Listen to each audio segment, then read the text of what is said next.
So here we had the rugby match filmed about 4 years ago with Canon, as this would be a regular broadcast feed like you would watch at home.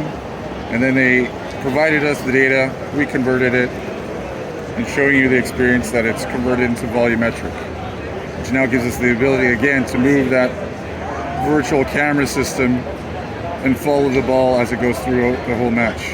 We could change perspective to the defense, broadcast view, bird eye view from afar.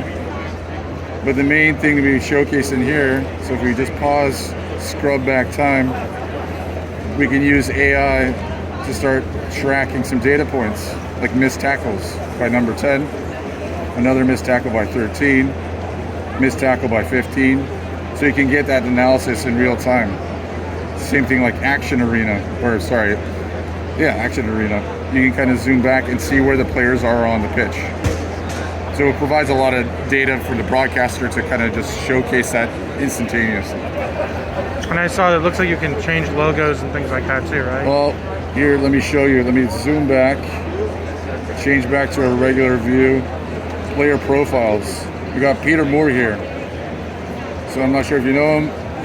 He works now as the head for our team for the sports and live entertainment.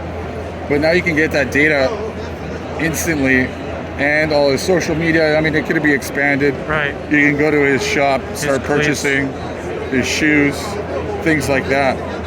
But also, you know, if he does any kind of tackles, that will update his kind of profile and get those data points in there.